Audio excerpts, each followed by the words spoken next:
Welcome back to RBD Block Challenge. I'm Cindy Cloward, and today we are working on block number 2, designed by Beverly McCullough. It's called Sparkle and Shine, and like I mentioned before, I'm using our confetti cotton solids. Beverly will be doing her own fabric, and on our social channels, you'll also see it in batiks.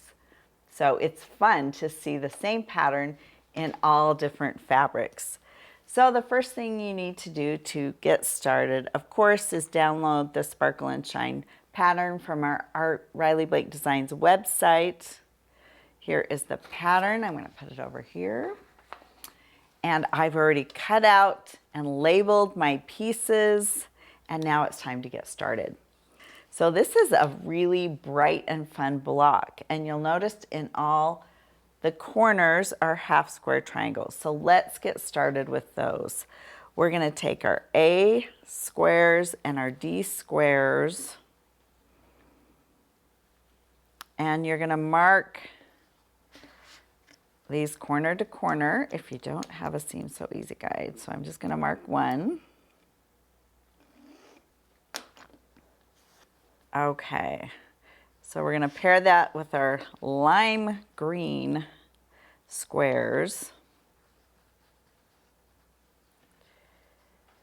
And we're going to make 2 half square triangles at once. So you're going to sew a 1/4 inch on each side of that line.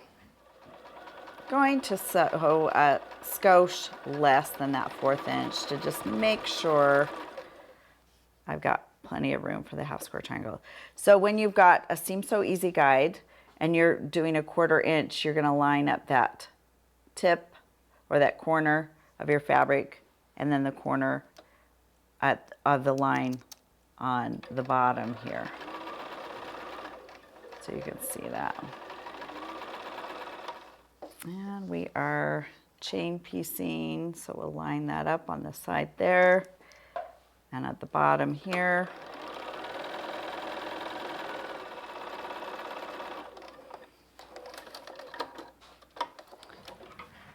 All right, let's clip the threads in between.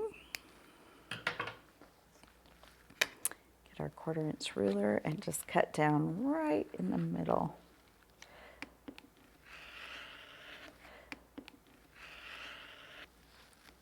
Now, you could take these over and press them now, but I'm going to show you the cool trick with this new tool that I developed. You can cut off your dog ears of your half square triangles.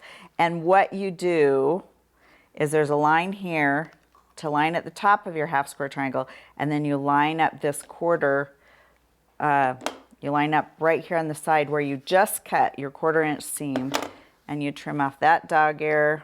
And I just kind of flip it over on the other side. Line that top there.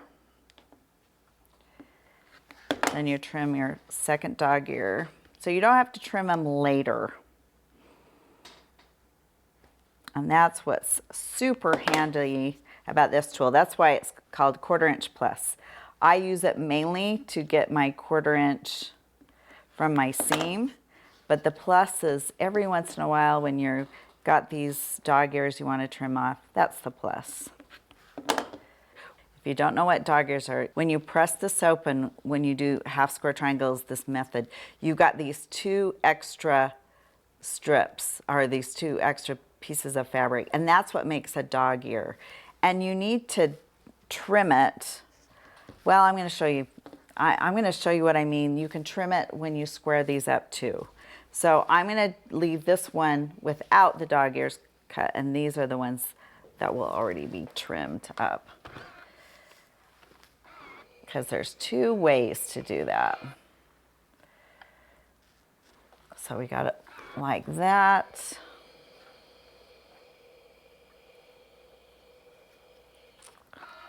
Okay, so we bring it back over here, and these need to measure 2.5 inches. So we check this here, and there is a little trimming to do on just to make sure it's squared up. We give you a little, I guess, a little bit of extra fabric. So that's 2.5 inches. So if you didn't want to trim your dog ears ahead of time, because some patterns, they give you the right amount of measurement and it's supposed to be 2.5 inches. I think we give you a little bit extra that you're going to have to trim down. So you're going to line your 2.5 inch ruler right like that.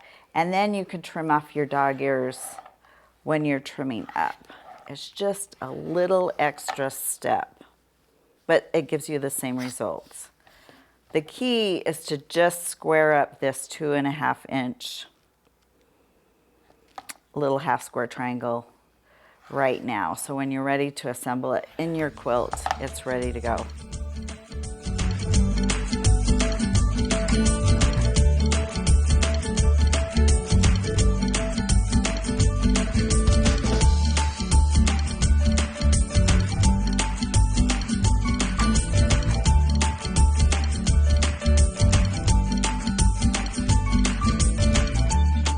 So now that these are the accurate size, we'll put this away. We are going to work on these units right here. Now, you're like, how'd you get those stripes? Well, the stripes come from 2 squares on opposite corners doing the flip and turn method. So you notice the lime has the yellow, all of them have the blue on the outside, and this fuchsia has the pink. So we're going to get the pink H squares and put them on the inside of the fuchsia. And again, if you don't have a Seam So Easy guide, mark corner to corner. And we're going to get the I squares and put it on the lime.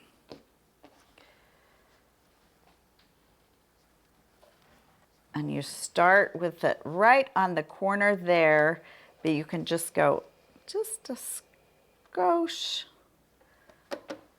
to that outside.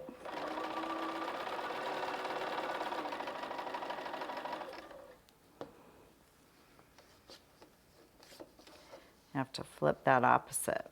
If you want a chain piece, you're going to have to flip it opposite.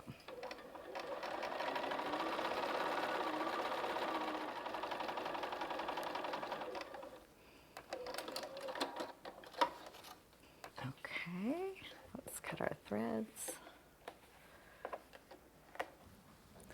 Now bring over here, gives you that nice stripe, and see how that just finishes off the square. So the last thing we need to do is grab our G blue squares and do the flip and turn on the opposite side on the white part.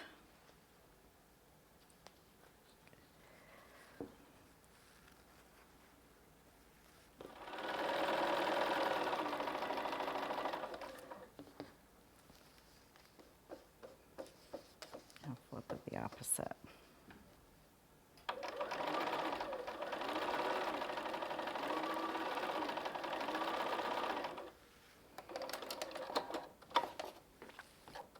All right, let's clip our threads. Okay, let's bring it over here. Now we're going to trim down to a 1/4 inch, and you're just really going to love this new ruler. It's going to make it so easy to hurry and do that. So it's nice and accurate.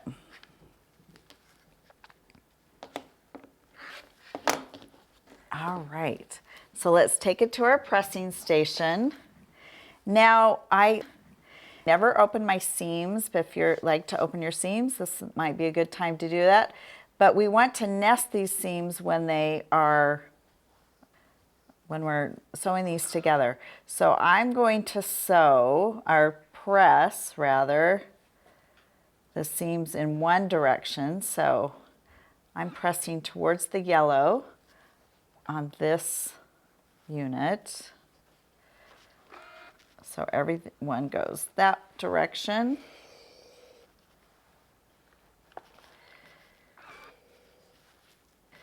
Oh, let's make sure.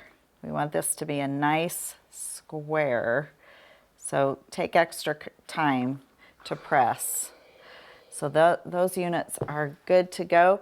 Now we are going to press away from the pink. We're going to go opposite. I kind of already pressed that in the middle, so we'll just flip it the other direction. So that's going away from the pink. So it'll be really easy to nest these seams.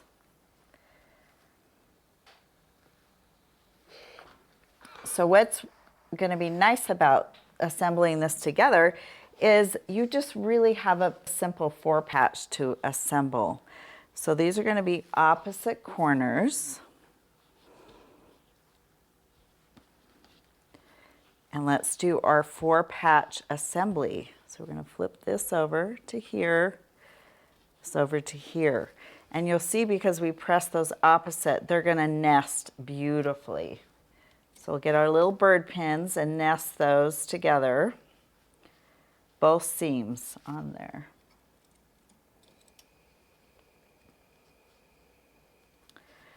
Okay, so that is nested. And the blue we're not going to sew. We're going to sew down here. So if you see blue, we're not sewing the blue. And again, we have 2 more seams to nest. They're going to be, bring this over here.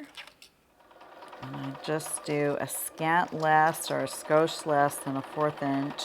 Just, you can hardly measure that, but it makes a difference when you open up your units that they all line up.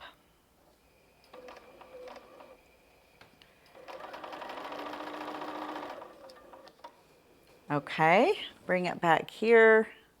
Open them up, and what you want to see is those units lining up just like that. And I don't cut my threads in between, it just kind of holds them together. And then you're going to flip one direction, this middle seam, and the other direction. So it kind of wants to go that way. I'm going to pin here and then pin on the outside, well, the middle. So you want to nest those seams right there, and then this outside. So it's going to make the beautiful box in the center, and then on the outside.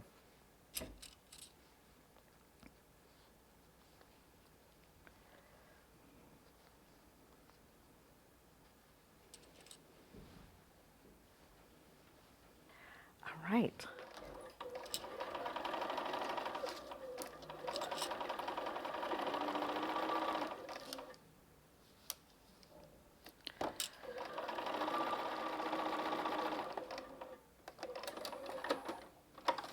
All right, let's take it over here to our pressing station and take a look.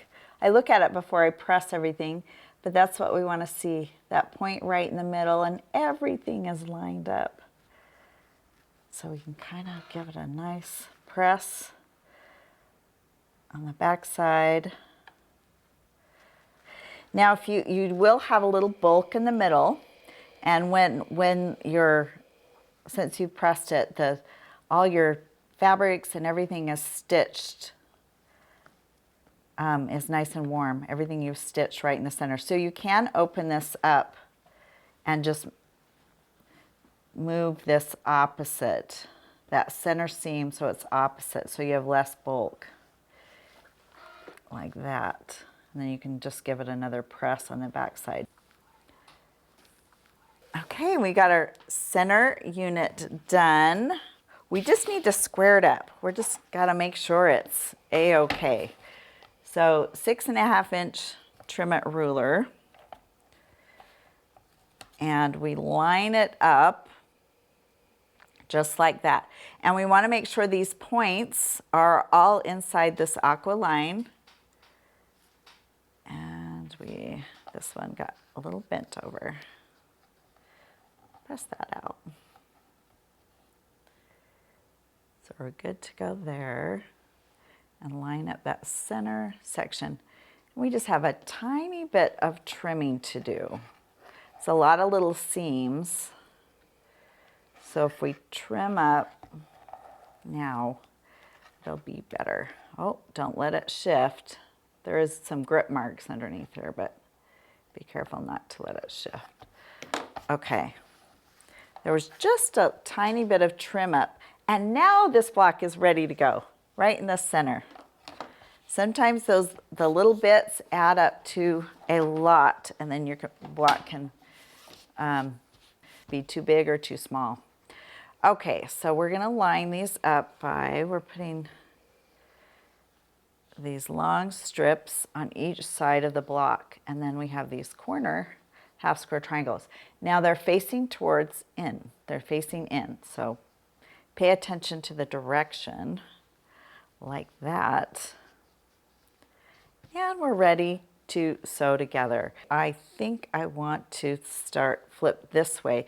That way I can make sure when I'm sewing that I'm not gonna cut off my point. I kind of like to sew when I have a point on one side, so I can watch that. Be really careful not to cut off my point. So you can pin it, or I'm choosing not to. And sew down.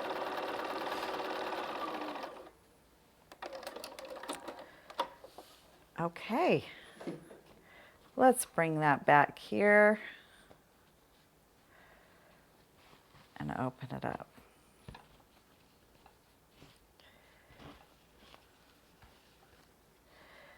I'm going to pin this on this side, and then I'm just going to flip it over so I can see that point on that side. I'll show you what I mean. I'm going to pin this because it gets bulky when I'm taking it back to the machine. Make sure that's right. Very good.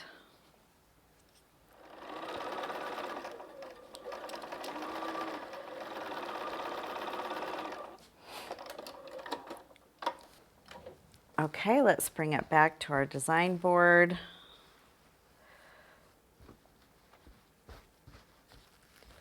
Let's open it up. And now we just have 2 more seams. What we want to see is these points right here that are not cut off with our stitches, and they look good to me.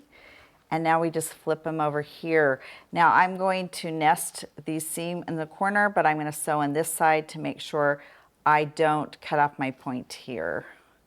So we'll nest these seams. This seems to want to go in here.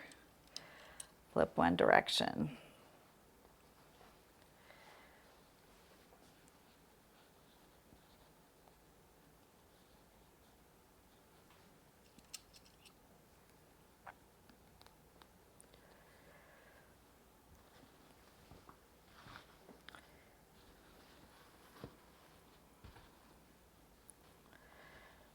Those are going out, those are going in.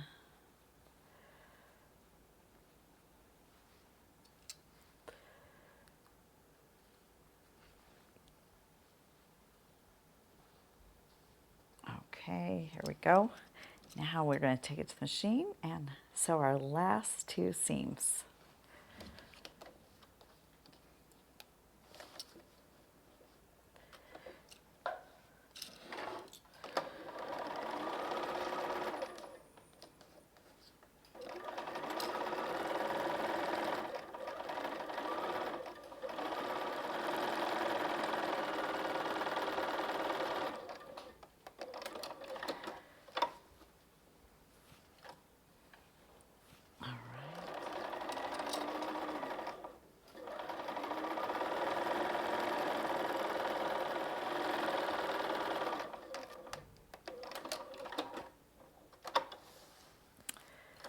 Okay, let's take it to our pressing station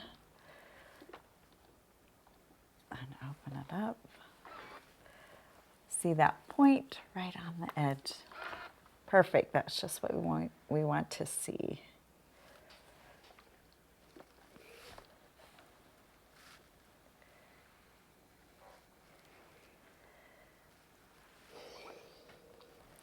Oh, give it a nice press. You can get your clapper.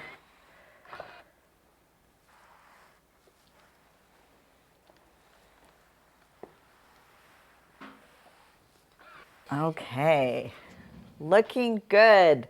The last thing we need to do is square up our block. If it needs any squaring up, let's take a look.